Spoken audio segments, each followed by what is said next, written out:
Fala pessoal, seja muito bem-vindo a mais um Mesh Responde, o canal onde você pode tirar todas as suas dúvidas de projetos de subestação, estudos de proteção ou qualquer dúvida de subestações. É só mandar aqui embaixo que eu respondo para você ou até mesmo no direct, qualquer canal de comunicação nosso. A gente vai pegar a sua pergunta lá, tá bom? No nosso Mesh Responde de hoje, o nosso grande amigo Alcides, que inclusive já veio aqui na Mesh, ele perguntou o seguinte: Rocha, se o trip capacitivo apresentar problema, o que pode ocorrer? Bom, o trip capacitivo, pessoal, ele fica depois do no break. Então, basicamente, a gente vai ter o TP, que vai fornecer o sinal de tensão para a fonte de alimentação auxiliar. Pode ser um banco de baterias, né, onde vai ter um flutuador, ou então um no break, que vai alimentar logo na sequência um trip capacitivo. E esse trip capacitivo, a grande função é fornecer uma fonte exclusiva para a bobina de abertura do disjuntor. Se houver algum problema no trip capacitivo, ele não possui nenhum circuito de desvio. Então, se ele tiver problema, se o de relé mandar um trip ou um operador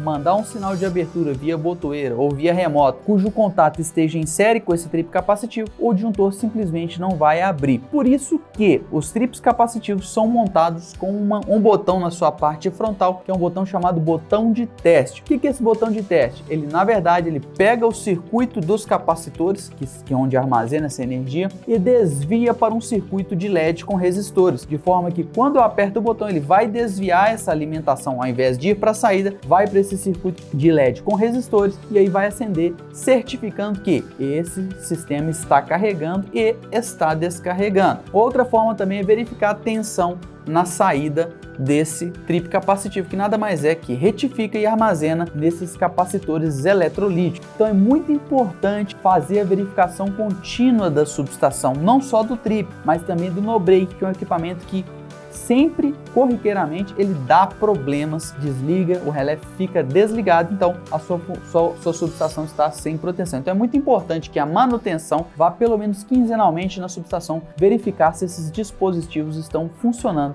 corretamente. Claro que você pode fazer um circuito para supervisão disso, mas a gente trata isso num outro Mesh Responde. A outra pergunta foi do Ulisses Lima. Ele perguntou o seguinte: para acionamento remoto de fechamento e abertura dos cubículos, qual é a distância segura para acesso remoto, de acordo com a norma? Não há uma distância especificamente segura. Há o seguinte: quanto mais longe você estiver do ponto onde vai fazer o seccionamento ou o fechamento daquele circuito, melhor. Lembrando que a gente tem também o cálculo de energia incidente, onde vai determinar as vestimentas. Em se tratando de subestação abrigada, o que eu recomendo? Que o comando de abertura e fechamento de uma subestação, se ele tiver que ficar dentro da subestação no painel de proteção, que ele não fique em frente ao cubículo de proteção. Fique deslocado. Por exemplo, você tem um cubículo de medição, de proteção e de transformação.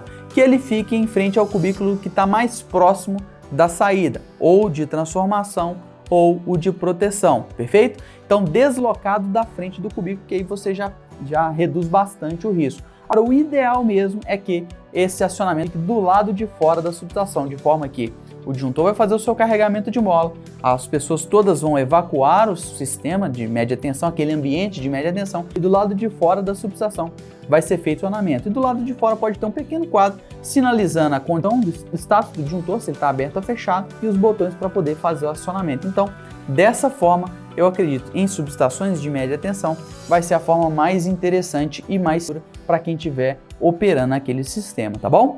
A outra pergunta é do Robson Mergulhando. Ele falou assim: boa tarde, tenho uma dúvida para iniciar um estudo de curto-circuito.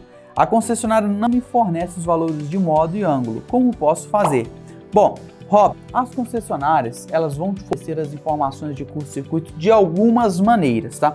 A primeira delas, ela só te fornece as amplitudes das correntes de falta. Trifásica, bifásica, fase terra, né? Elas podem fornecer dessa maneira. A outra maneira que elas fornecem as informações são te dando somente as impedâncias do equivalente Thevenin no ponto de conexão com o sistema dela. E ela vai te dar as impedâncias de sequência positiva, negativa e zero. Ela pode te dar o módulo e o ângulo, ou ela pode te dar a componente R e X das impedâncias de componente zero, positiva e negativa, tá? A outra forma que esse curto pode vir, ela te fornecer as correntes de curto-circuito, só que as componentes simétricas das correntes de curto. Quem costuma fazer é a CEMIG, mas junto com isso ela te fornece as impedâncias de sequência zero, positiva e negativa do sistema. Então, essas são basicamente as maneiras que a concessionária vai te fornecer. Se ela não te forneceu de alguma dessas maneiras que eu te falei, você deve solicitar para ela que ela vai te fornecer sim, tá bom? Então esse foi o nosso Mesh Responde de hoje. Se você ainda tem alguma dúvida, não deixe ela aí, manda pra gente que a gente responde aqui pra você exclusivamente, trata o seu problema e te dá aqui a solução. E também não deixa de curtir e se inscrever em qualquer canal que você tiver aí para deixar aquela força e a gente se vê no nosso próximo Mesh Responde.